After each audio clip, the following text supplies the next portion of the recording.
हा लोकशाही प्रधान देश आहे. लोकशाही टिकवायची असेल तर मतदान केलं पाहिजे.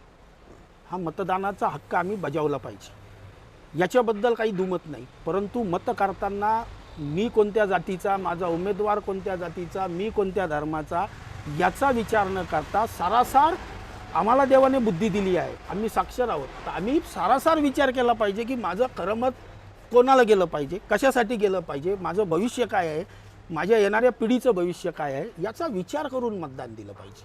आज ज्या पद्धतीने सगळ्या गोष्टी घडत आहेत, खरं पाहिलं तर भारतासारख्या देशामध्ये कटेंगे तो बटेंगे हे नारे लावणं म्हणजे कुठेतरी लांछनास्पद वाटतं मला. या संस्कृतीला लागलेलं गालबोट वाटतं. याचा विचार लोकांनी केला पाहिजे. या नाऱ्याची गरज आहे का?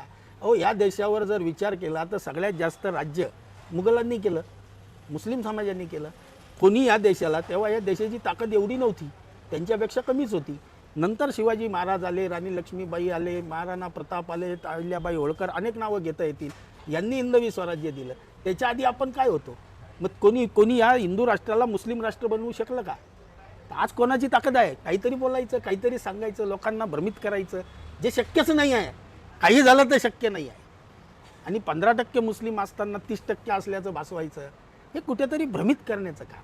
तर लोकांनी आपल्या सारासार विवेकबुद्धीचा विचार करून मतदान